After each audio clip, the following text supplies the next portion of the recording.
Welcome to Mentor. I'm Rachel Ford. And I'm Marco Bertozzi, and we are the founders of TheZoo.London, the consultant collective and executive search business. And our podcast is all about sharing world-class wisdom from those who've been there and done it, and they are here to guide you. And today's guest, Marco, is a special one. Yeah, we had Karen Blackett, very special guest, who is a pioneering business leader and transformational advocate for diversity, and someone that has been at the forefront of the advertising business for 30 years. Incredible career that she has. And I think there's so many nuggets of what she came out with, but something that she learned from her dad, both parents from Barbados, was learn, earn and serve. So learn in your early career, then obviously earn, but then in later career serve. And I think actually that's something that Karen's done in the bucket load. She's you'll hear it from the bio, all the things she's done. Then the other one, which is my favourite, 2 ears, 1 mouth, which me and you, Marco, should listen to. We're useless at that. We hate that, but we try our best. We do try. Yeah. And I think also that resonates in the sense that I don't always think I've done it brilliantly, but growing the circle around you and making sure it's got different voices in it and it's slightly more diverse than just everyone being the same. Again, it's creating your world to have more influences, and I think that's a good piece of advice for anyone sort of starting out in their career. Yeah, and also just that, we talk about in the podcast mentors and sponsors are those people that can talk about you when you're not in the room, and you get that through them experiencing your work. So it's about putting your hand up, being a heads up person and really getting involved. And that is what, will drive your career. Sticking your hand up and saying, yeah, give it a go. And she's done a lot of that. She's done a lot of heads up. Hey, Marco, when you think of a great mentor, what words come to your mind? I think smart, definitely supportive, obviously wise and experienced for sure. Yeah, I think the same really. And, someone knowledgeable who pushes your ideas beyond your first ideas. That's why we chose Viral Tribe, because they've helped us on our podcasting journey. Yeah, you could say they've been our podcasting mentors, couldn't you? They have been our ultimate support system, helping us with creative ideas, production. And with state-of-the-art studios like we're in today in the heart of Soho, London, they're not just brilliant at what they do, but they make the whole process seamless and stress-free. And they work with some of the biggest creators, producers and brands, making everything from chart-topping shows to branded entertainment. So if you're thinking about launching a video, an audio, a live podcast, make Viral Tribe your podcasting mentor. Drop them a line at hello@viraltribe.co.uk. And if you quote mentor, they'll give you 20% off your first 3 bookings. So what are you waiting for? What are you That's waiting good. for? So I think we should let Karen in, shouldn't we? Come on in, Karen.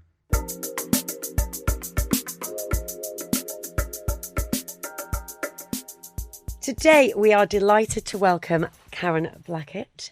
Karen is a pioneering business leader and transformative advocate for diversity. And hot off the press, I've even got her most recent bio out here because Karen does not sit still. So I'm going to read a little bit of this. I hope you will forgive me, Karen. So Karen is a proven turnaround CEO with a 30-year track record in value creation, energizing teams, creating vibrant cultures, and consistently delivering business growth and success. She is former UK president of WPP, the world's largest marketing services group, where she was directly responsible for driving growth in WPP's second largest market at 13,000 people and managing a revenue of $2 billion. In 2014, Karen topped the Power List, being the first businesswoman to come in at number 1. That's not where she started. There's a lot more since 2014. As a long-term champion of the creative industry, Karen was a non-executive director for Creative UK and also was appointed race equality champion for business by the Prime Minister Theresa May in 2018. She went on to found the Black Equity Organisation in 2021 and in 2022 was appointed the non-executive director for Diageo.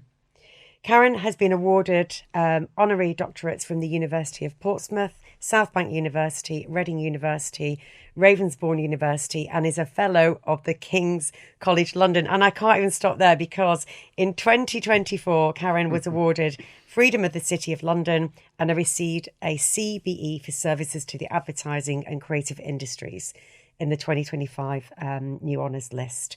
And just hot off the press, Karen has just recently joined the board of the British Fashion Council, and you can tell because Karen is incredibly well turned out. And in June 25 was appointed the non-executive director at the Foreign, Commonwealth and Development Office. Wow. Karen, that is your bio, and that's pretty impressive. We finished. Yeah, that's it. We don't I'm say definitely anymore. not doing enough. I was proud of digging my pond. But, well, welcome, Karen. Thank you very much.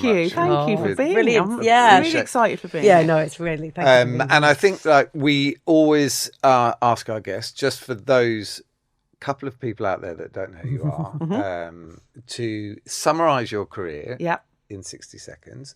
We've almost always failed, so don't worry. don't worry. You can have a little bit longer. But just to give us sort of an overview, start to finish, and then we go back over and dig into some of that stuff. So I am a media girl. So started in the industry as a direct response media planner buyer back at what was CIA, which became Wavemaker. Yes.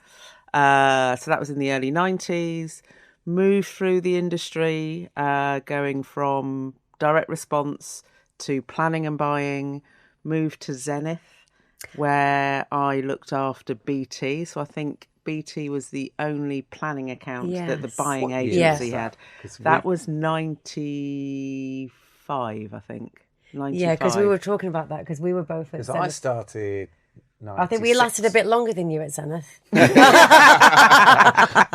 Just by a decade or so.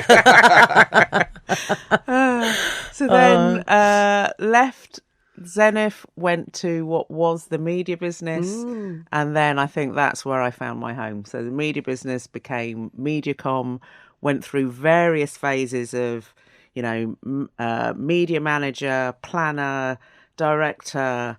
New business was my sweet spot, so that's where I really new business and marketing.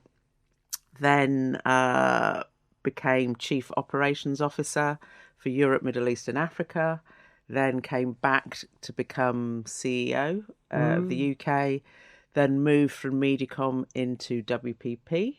So the first ever president of the UK. So that was back in 2018, appointed by Martin. Then went on to jointly be CEO of Group M and the WPP role during 2020. Yeah, Not so too much on COVID. then, So then. two roles. When I have one, we can have two roles in COVID. Absolutely. Double hatting. That was the way forward of WPP. Yeah. Double hatting.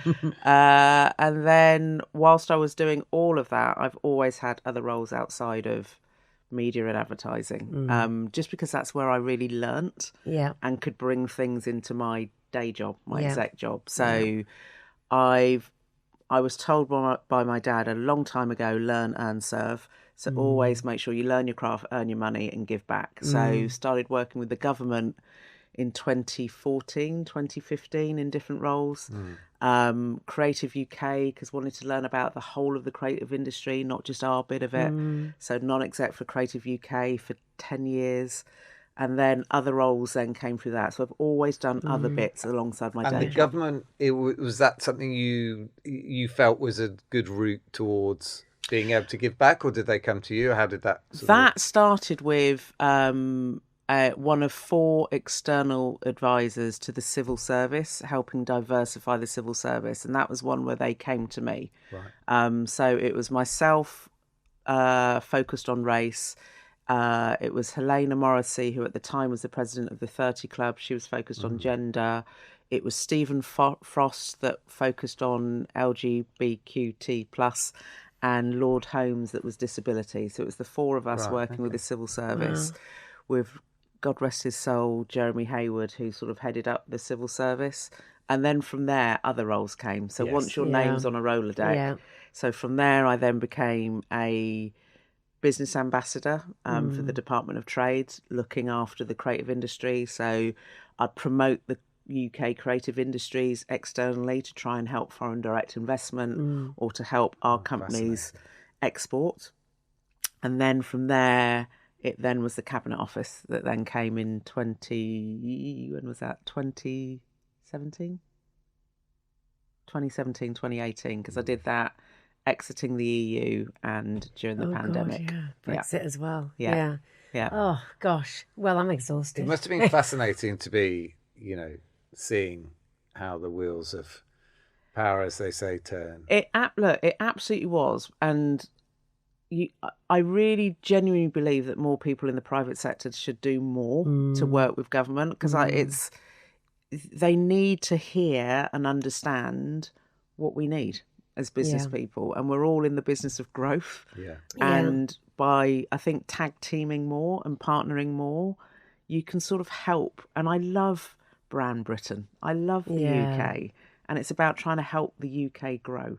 So I just think more of us should use our expertise to try and help the country that we've all built our careers in. No, I agree. And I want to start, actually, if we may, with you. So you grew up in Reading with Barbadian parents. Yeah.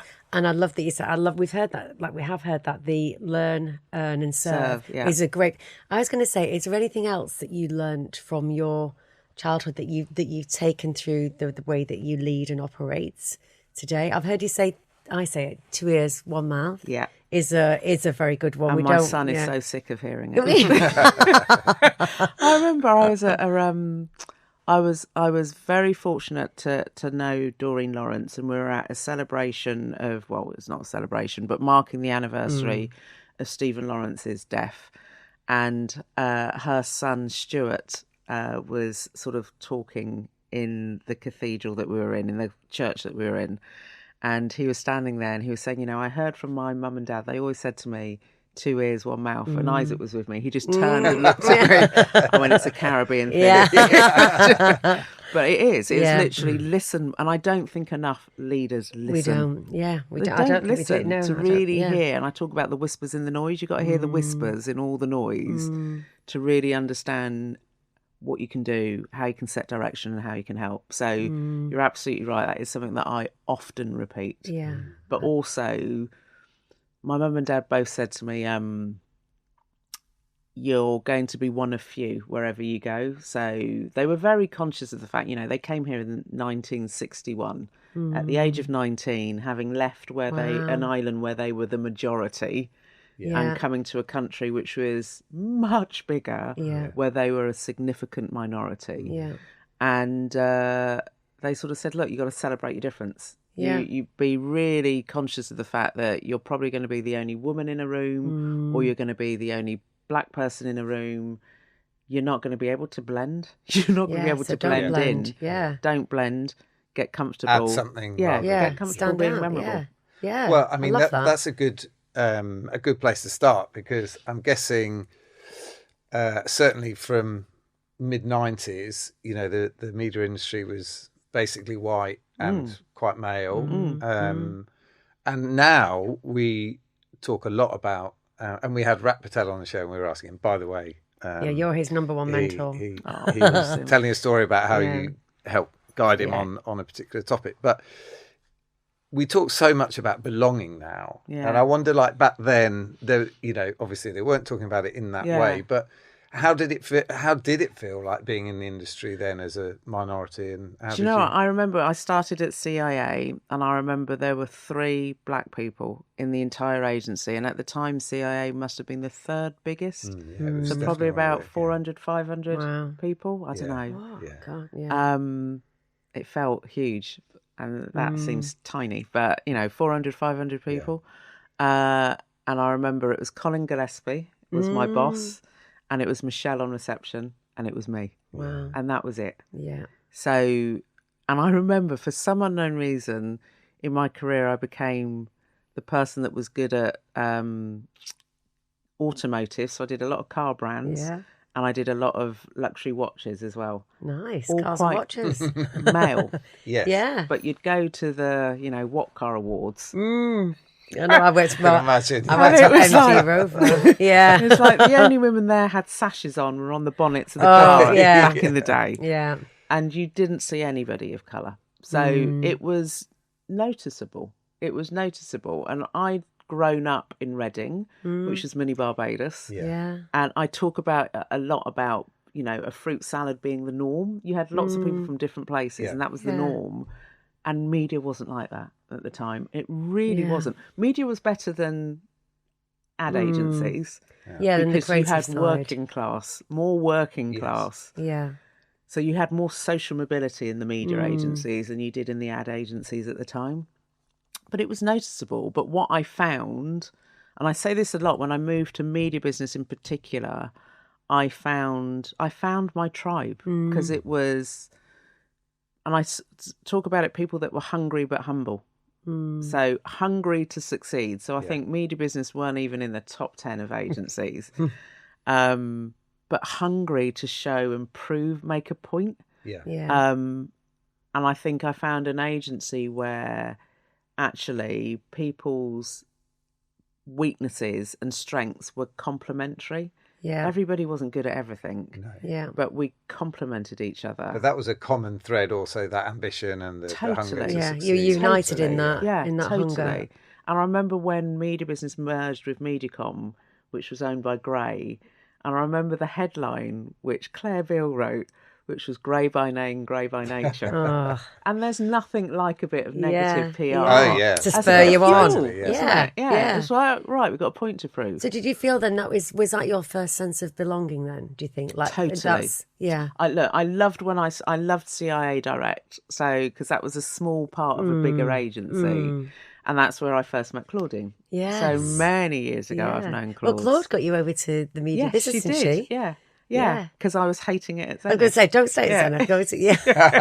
Actually, I think when Claude came on, I think Yeah, she said that you're one of her successors of successful hires. It's so Is what she true. said. It's so true. Yeah. It's Oh, so true. amazing. And when you talk about, I suppose you all spurring each other on and kind of having each other's backs in a way. Yeah. And I'll talk about mentors. Are the because like when you're going through those, I suppose like, a bit of adversity and a bit of the tough times, who did you like? Did you have specific mentors you turned into that time? So I'd say within the agency, and I talk about this a lot, that don't just restrict the people that you talk to the industry that you're in. Yeah. So I had lots of people outside of the advertising industry because as a black woman in the industry, there wasn't anyone I could turn to get advice as a black woman. Yeah. There wasn't. Yeah. So outside of the industry, people that, had to forge their own path in whatever industry they were in, that's who I sort of turned to Right. understand what should I do, how should I behave. Within the industry, look, Sue Uniman, I adore, and I spent a lot of time with Sue. Her partner Mark, her husband Mark Edwards as well. Journalist, brilliant at sort of marketing and writing. I'd turn to him a lot for advice. Nick Lawson, I think we bonded. He was like my older annoying brother. Yeah. But we bonded because we're both incredibly competitive. Yeah. Incredibly That competitive. drive and hunger. And we both used to play sport. So that was definitely a common theme. There was lots of people that are failed sports people that were at media business, and that working as a team and that winning high as a performance. team, Yeah. definitely there. Actually, there. we should touch on that because you're almost Olympian. Say like, I think that's an exaggeration. well, an athlete. I was an athlete. I'm a failed runner. Well, Yeah. and that actually that drive and that I suppose Focus. Focus, And it's about training as well. Yeah. So training to win. yes. Don't just wing it. You can't just turn up on this track No, and wing you've it, can got you? to train to win. Yeah. And you've got to plan and you've got to focus and you've got to practice. And again, when I was in a sort of new business and marketing role, a lot of that came into it. It's about the pitch team spending time together. You win as a team. Yeah. You plug each other's gaps. You perform as a team. Yeah. And that becomes sort of like a gang that other people want to join. Yeah. And you could see that. Clients want to join. Yeah. Yeah, that looks the energy. fun. Yeah, it's the energy, is isn't it? there. Yeah. Totally. Yeah. And your so for mentorship, it makes sense that you look to different places for that. I guess that you also need sponsors of sometimes to help people's careers, and we always ask people about the importance of getting finding mentors. It doesn't have to be one, but also sponsorship. Was there, and we're obviously the most famous of all with Sir Martin or for any of those. Did you have those in your career? Or without a doubt, look, I would not be where I got to in the industry without Nick Lawson and Stephen Allen. I really wouldn't, and that's because they knew how I worked. Yeah, they knew what I was capable of. They know what to expect when they put me in a team or put me in a position. Yeah. And they advocated for me for the Group M role and the WPP role because they knew that I'd got to a point where I need to move on from MediaCom. Yeah. And they'd rather I moved on within the group than elsewhere.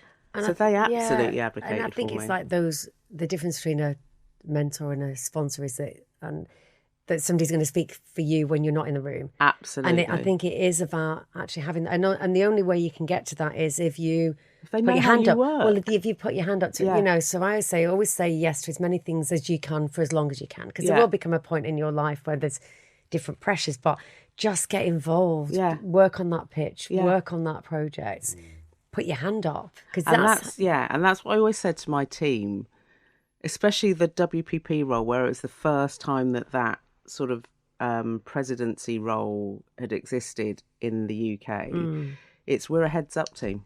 When people walk into our area of the office, it's heads up, how can you help? Yeah. Because it's then getting involved. Yeah. It's then people will bring you in. Yeah. And you saw, there's some people in departments, it's heads down, don't make don't eye look contact. up. Don't make eye contact. You don't want to, where it's like, you're a heads up, how can I help? Yeah. And it's, your job was to make other people look good. Yeah. It's not about you, and you'll look good yourself from doing that. Yeah. So you're a heads up team. Yeah, actually, I was thinking about when you used to work in new business, and you'd probably walk around Zenith going, who can I get to come Well, we were doing so badly that no one wanted to work on any Marco's coming. Marco, head down, Marco's coming. Never knowingly hit target during that period. I blame the strategists. But no, and it's interesting because one of the things that I've done a bit is to speak to schools and talking to kids. I love speaking for many to schools, years, and I did a bit of non-exec for them as well. I found myself sort of questioning at one point whether or not the philosophy of hard work was now not the right thing to say, because there's so much pressure at work about don't be working at weekends, don't work out of hours, don't. But I've sort of we've just heard it over and over. And I sort of came back round to it myself, which is there is no substitute if people want to progress in organisations. Hard work is always part of that. Sensible hard work. We're not doing it, but hard work and putting your hand out. There's no substitute for it. Your career, like your life, is not meant to be easy. Yeah. It's not meant to be easy. It is going to have times where it is really challenging.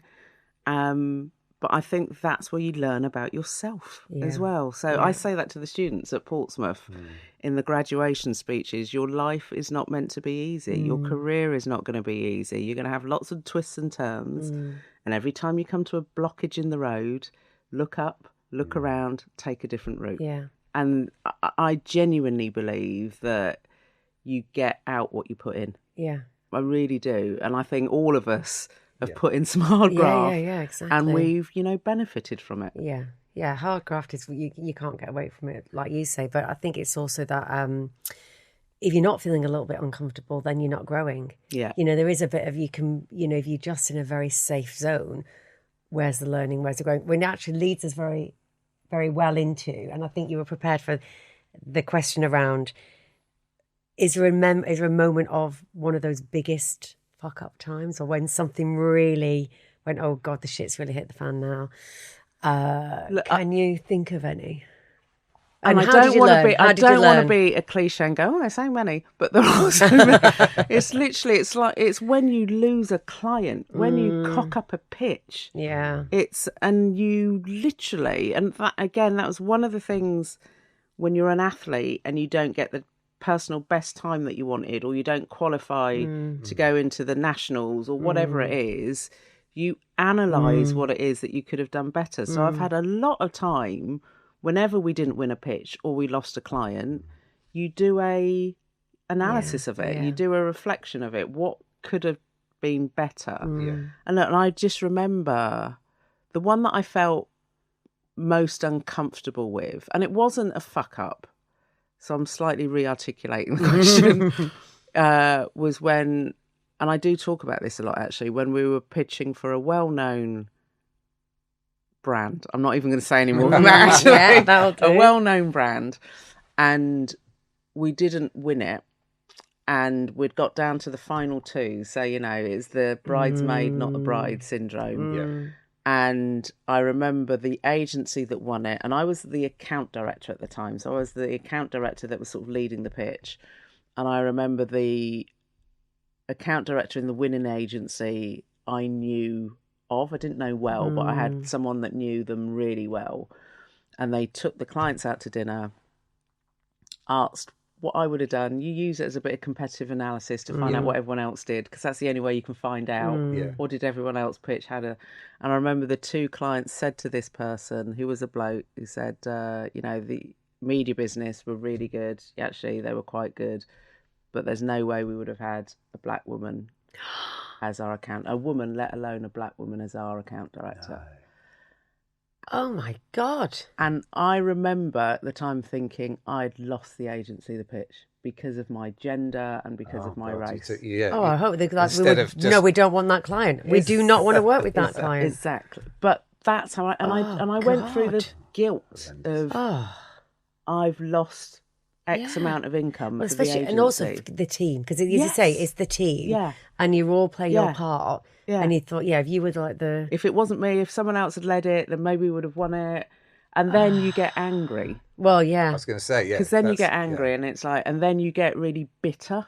Yeah. And you've got to, and that's the other thing, you've just got to let it go, because things will happen which you've got no control of. I've got no intention of changing my race or gender. I'm very happy with both. Yeah. But you get angry, and you can end up with a chip on your shoulder. Well, you really could. Yeah. Thinking that everybody's like that, that everybody's going to have an issue with my race or my gender.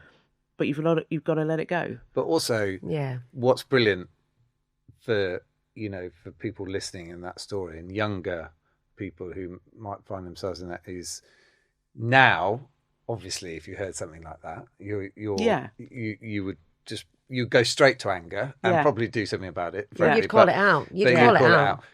At least maybe if someone's listening who's sort of in that they can fast forward to take your confidence now and sort of think, well, that's just not acceptable. It's not okay. We'd like to think it's not acceptable now, but I'm sure stuff goes on. I'm sure stuff still happens, but I think you're right. There'll be more people that would call it out. And I do believe in karma as well. So those two individuals left this particular brand and not of their own accord within 12 months. I genuinely believe in karma. I believe in karma. I do. So it wasn't a fuck up in terms of I'd done something wrong, but I felt as though I'd fucked up. I felt guilty. I felt as though I'd lost revenue. But you're right, it's not the sort of client. I would have spent all of my time trying to please two people. Oh God, that they're not worth even worth the air that you breathe, are they? I wouldn't have had to do anything. It would have been wrong. Yeah. It would have been wrong. Yeah, even worse, you win the client, right? Exactly in right. some respects. Exactly right. And I think, like you said, we have come a long way from that. And one of my questions is around, because clearly you are such a champion for race equality and social mobility. So we kind of touched on them both. But through the organisations and businesses that you work with, is there a single piece of, I suppose, action or change that has worked to make organisations more inclusive? Is there a single thing, if you could say, look, this is powerful if you do this in your organisation, or this is what I've seen work in organisations being more inclusive? Is it schemes? Is it like, I mean, I know you did the apprenticeship scheme for I don't social think there's mobility. one thing. Is I it think culture? I think you have to. I don't think there's one thing. There has to be multiple things. You don't want initiative overload because you then don't know what's working and what's not. But I don't think it's ever one thing. I think there has to be an awareness from. It has to come from the top and the middle, and also from grassroots. Yeah. It can't just be, the CEO wanting something, because that is when you get a blockage somewhere. If the rest of the management team aren't following suit and don't believe, you get a blockage, and you get a toxic culture then as well. Yeah. So I don't think there is one thing. I do think what is really important is for that management team to make sure they're hanging out with people different to them and spending proper time with people different to them. So June Sarpong, who is a good friend, she sort of wrote the book Diversify. Yes. And she talks about check your circle. So who are the last 4 people that you spoke to get advice from or to share good news? Yeah. If they're exactly the same as you in terms of educational background, gender, race, you're not doing anything to help diversify a culture. Yeah. You're creating a clique. Yeah. So hang out with people, get advice from people, listen to people who are different from you. I like that a lot. And I think that's really important Yeah. for any management team. And also going back to your listening piece. Yeah. Like, actually be interested in what would your advice be on this? And Exactly right. And it can't come from the top. As you say, it has to come permeate the whole everywhere, organisation, doesn't and it? then and the team will tell you this as well, my old team, every decision-making board that I chaired, I would always rotate the chair. So that even though it was my board I'd rotate who chairs it so that they can collate the agenda, that they can make sure that, we've got different voices and focuses. The one thing that would always be on the agenda as a rolling recurring item is something called BOTI. So I never did AOB. I had BOTI, which is better out than in. Yeah. So that is your forum. Anything that's on your chest, get it out in this room when we're all together as a team. I really believe in a sense of team. Yeah. And teams are broken from within. So if there's anything you want to get off your chest, get it out in this forum, in this room. Don't bitch about it outside. Don't let it fester. Don't bitch about it outside. And the amount because of that energy happens so often, well, it's doesn't the it? energy that's spent in the wrong place. Just thinking we should have a botty. That's right then. Although just news, nothing else. That's right then. But I think that's a reflection on what you're prepared to hear as well, because there are leaders who don't want to hear it. Right? You need that. Whoever's leading needs to be comfortable hearing if people do want to have a bit of a, and not take it as a personal slant or a criticism or if you're going to do there's stuff that. I heard that I didn't want to hear. But but I needed to hear it. Yeah, you do need to hear it. It's not always comfortable, but sometimes you do.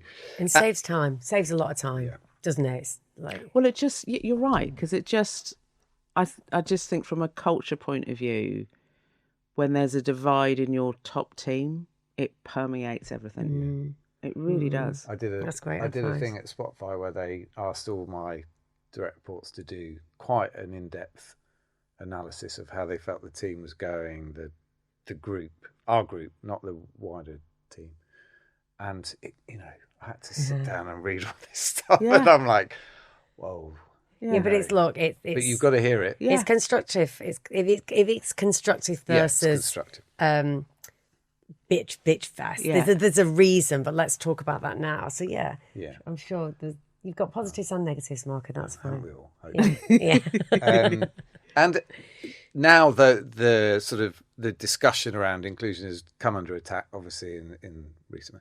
How do you feel the industry's doing? Like, where do you think the industry is on the journey at the moment? And look, I really genuinely hope that we don't knee-jerk back 15 years. Yeah. Because any form of change, any form of progression takes resource in terms of people and money. Yeah. And look, when the industry is under pressure in terms of margins, it's easy to cut programs and schemes. It really is. Yeah.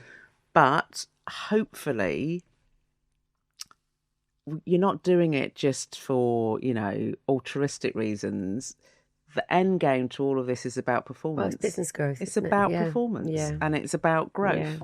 Yeah. So you wouldn't cut certain things from your P&L, which can deliver growth. So this is something you might have to reduce the amount that you spend, in the same way that you reduce on other areas, but it is still a key part of any P&L. Yeah. And I genuinely hope that agencies still see it as a way to grow, not a nice to have or good to have or the right thing to have. Yeah. Well, especially in I'm our not business, sure how many do though. Well, but that's really short-sighted because we don't sell widgets or things. We sell people and their talent and their creativity. So our number one asset is our people in our industry. So if you don't invest in your people, then you know how you're going to grow. But the number of times where I remember when I first was appointed in the WPP role, and behind your backs, people were saying, "Well, it's only because she's a black woman." They needed to make the diversity higher. It's like, I don't care if you say that, because I'm just going to show you. Yeah, exactly. I don't care. But the number of times I'd then have to have conversations with CEOs of some of the agencies and talk about, we've got to do more to bring more creativity into our agencies, into our business. And it's like, have we tried looking for different types of people from different backgrounds, from different areas? We keep going back to the same, we almost had an Oyster card between us and BBH because we kept recruiting people from BBH and vice versa. And it's like, surely there's bigger pools of talent. We can look elsewhere. And I just remember so many leaders sort of saying, well, don't we want the best people? What the best? Yes, we do. Yeah, the best is indeed we do. Yeah. But there was this. Well, the best people can't be people that aren't white, who aren't men, who aren't from. That was what was being said but not said. Yeah, and it's and like that must be. But how do you? There must be a temptation to be quite sort of combative against that kind of. You can't. Did you do that, or did you? I'd be exhausted. Did you have to sort of navigate around I'd be it all? exhausted. Well, you can't educate all of them. It's like you educate yourself. We're serving the UK population, which is not male, middle class. It's what you end up doing, and what I ended up doing is you just work and focus on those that wanted to join the party. Yeah. And you just end up, okay, these guys are all in. What we're going to do, we're going to do it together. And then magic happens. And then suddenly everybody wants to join. Everybody else wants to be part of it. So you just end up having to, I can't convert you to Jesus. I'm just literally going to focus on those that really want to, we're all in. Let's give it a try. What else can we do? And then you see where you start to win, and then people then coming along to the party late. And you're welcome. You can arrive late, you're still welcome. Yeah, and I think it is that welcoming bit. But it's because I was listening to another podcast that you did, and it's interesting because you talked about, when I went into a new company and it needed a turnaround and a completely different reset, and I had quite an established leadership team.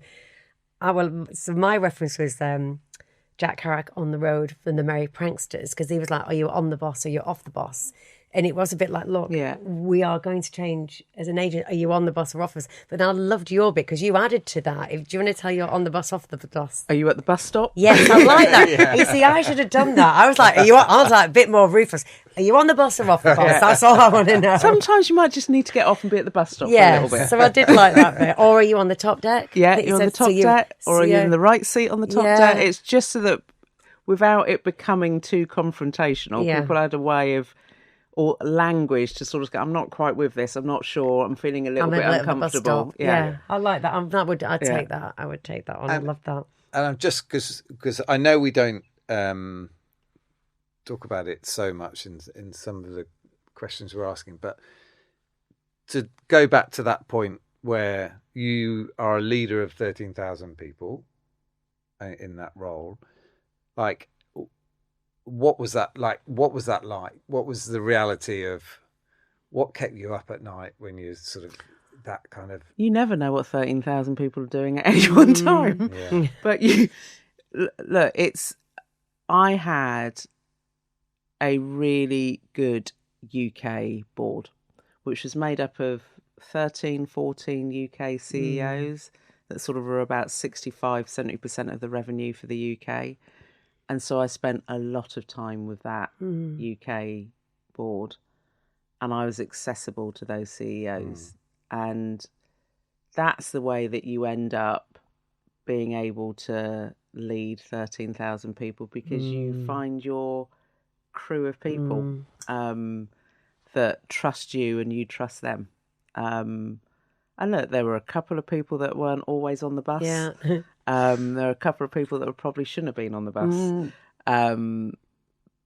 But that, look, it was, you don't think about the size because it's a small team of people that you're leading. And that's how I always, you break it down into the team that you're immediately leading. Didn't you have like over 100, like obviously you had the 13 CEOs, didn't you have then over 100 CEOs I remember and MDs, whatever? I remember my very first, when I was going to present the strategy, when I first came in, and it was literally, I will never forget this. It was April 2018. So I'd been appointed, and I'd been appointed in 2017, towards the end of 2017.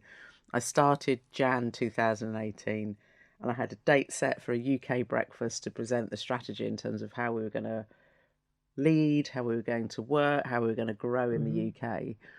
And I remember I had a really small immediate team in terms of the WPP UK team.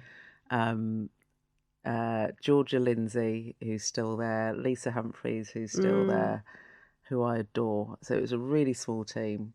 And I remember going off to Barbados, like, right, I'm going to have because Barbados is where I feed my soul. So I'm going to go back to Barbados, quick break, back, and present the strategy. I remember my phone going in the middle of the night, thinking, and because of the time difference, thinking, who the hell is ringing me? Looking at it, don't recognise the number. I was like, what was going on? Picked up the phone. It must have been about 3 a.m. It was the Telegraph newspaper. I'm like, what the? Martin had gone. Oh. So I remember this UK breakfast changed slightly in terms of the strategy presentation, because Mark and Andrew, who were made interims co-CEOs, I was like, well, you two are going to have to come to this breakfast, because it was 110. Too many questions. It was 110 leaders that we had across WPP in the UK at the time. So it was 110 people that were coming to this breakfast. So the first hour was slight change in plan. Yeah. Oh my You could Lord. argue perfectly organised. You disseminate the information very, very quickly. Yeah.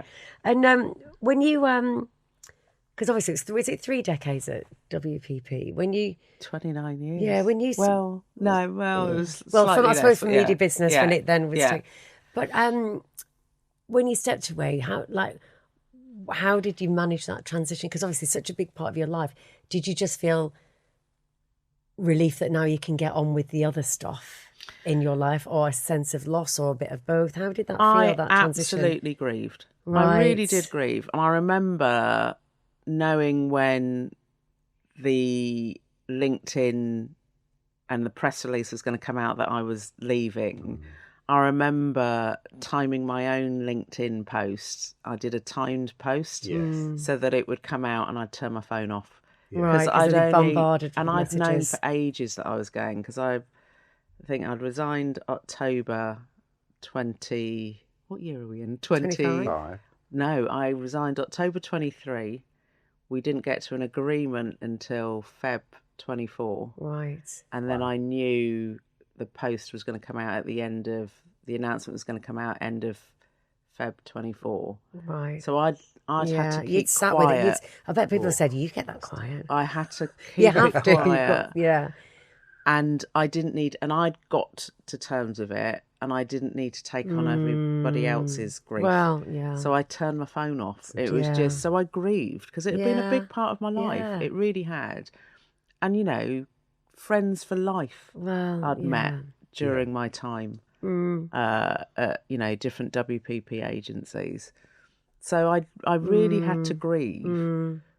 But then you come out the other end, and you're able to do more. Well, there's so much more. And I genuinely feel happier because there Yeah. was things that were going on towards the end which I didn't necessarily believe with the direction of travel. I didn't feel as though I could be on the bus, Yeah, and yeah. I needed to be at the bus Yeah. stop for a very long time. Until Not the getting right back bus on came the bus. on. Yeah. So it was just, and when you feel that tension and conflict, I've never wanted to be a drain, always a radiator, Yeah. and I Oh, could what are feel your myself favourite becoming a phrases? drain. Yeah. I could feel myself becoming a Yeah, drain. yeah.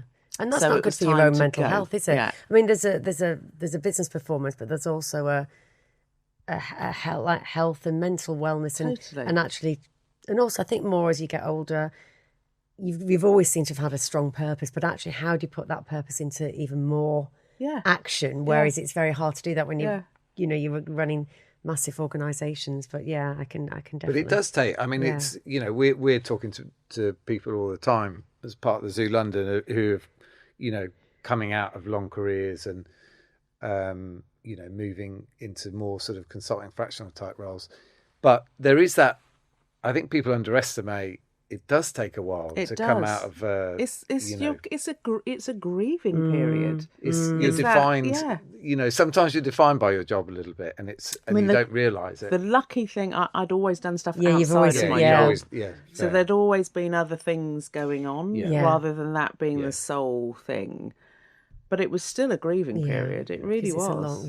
It's a long. But the next chapter is always about, for me, my next chapter is about what gives me joy and what can I continue to learn and also continue to challenge myself as well, because I do like a challenge. Yeah, well, it goes back to your dad's thing, doesn't it, of like learn, earn, serve. You still seem to be, because actually that's another thing we discussed this morning, actually, that we do a little menagerie breakfast with the TheZoo.London, and we talk about actually as you get older, purpose does become a bit more important.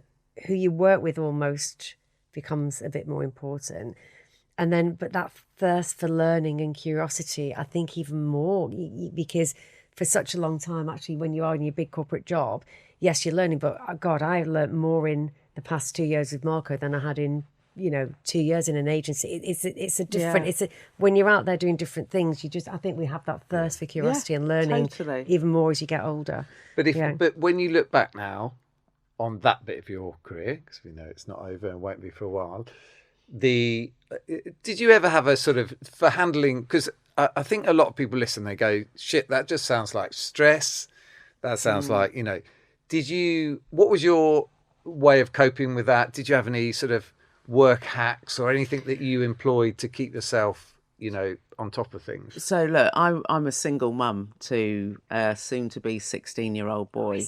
And God, I mean, it's been me and him since he was 5 months old. Yeah. So my focus outside of the office has always been him. Yeah. And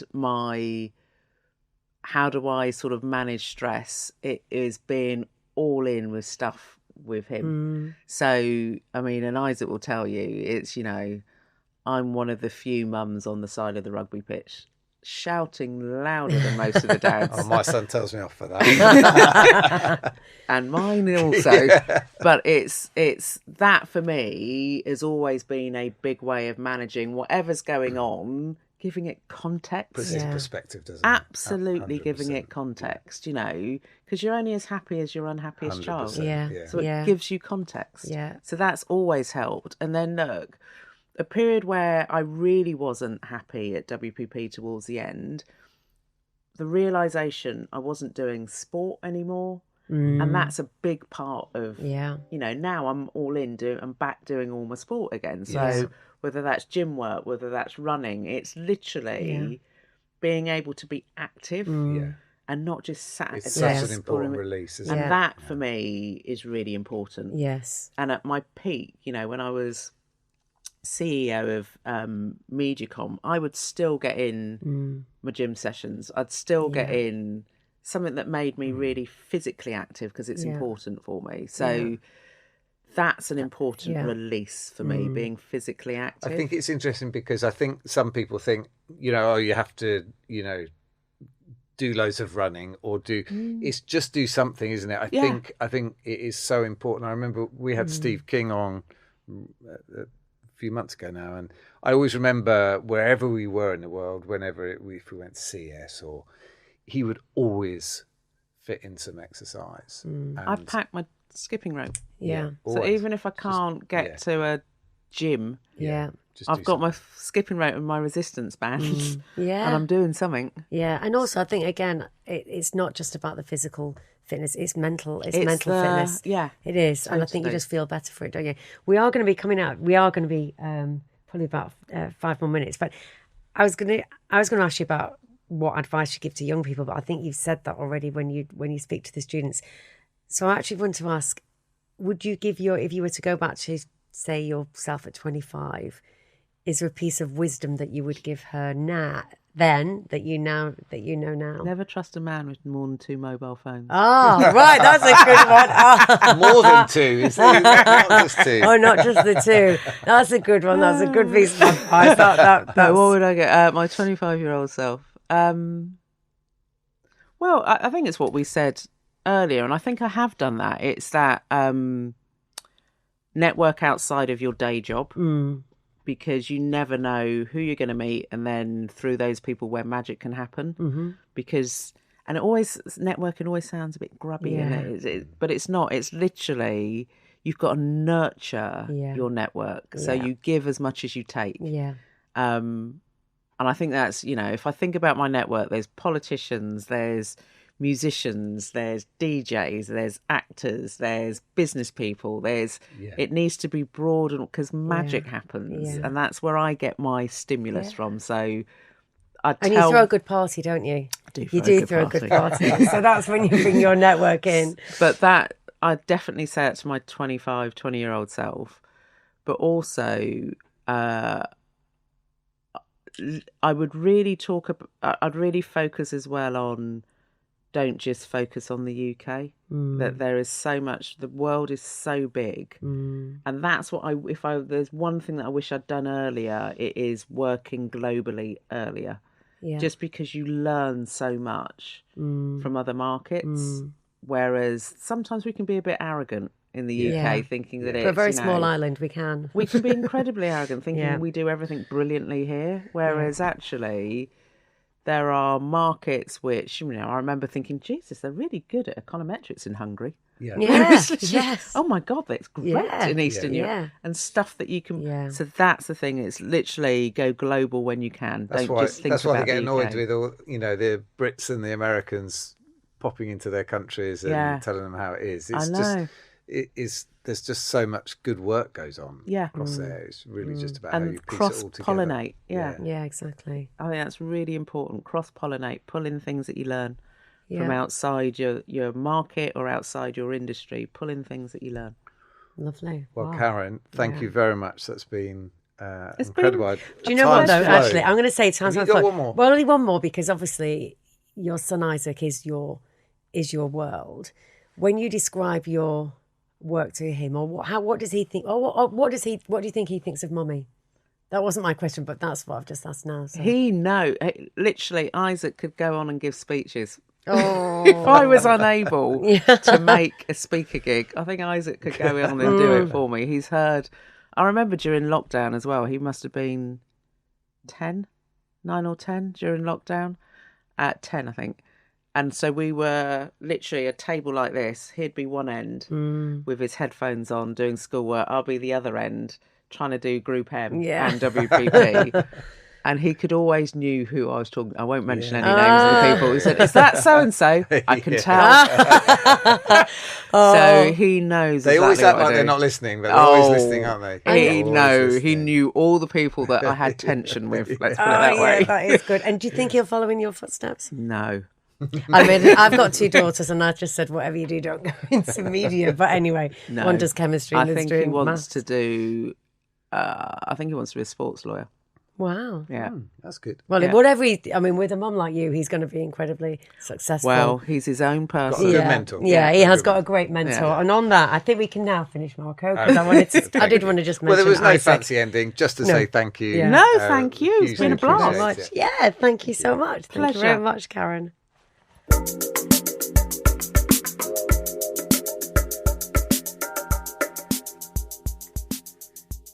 that's all we've got time for. Hopefully you enjoyed the podcast. If you need a little more wisdom in your business, then be sure to come to the TheZoo.London for executive search and consulting support. Don't forget, we do love to hear about your mentor stories and advice. Find us on socials. All the links are in the programme notes. And Mentor is a Viral Tribe entertainment production. Please do give us a follow on Apple Podcasts and on Spotify. And please do join us next time for more pearls of wisdom from Mentor.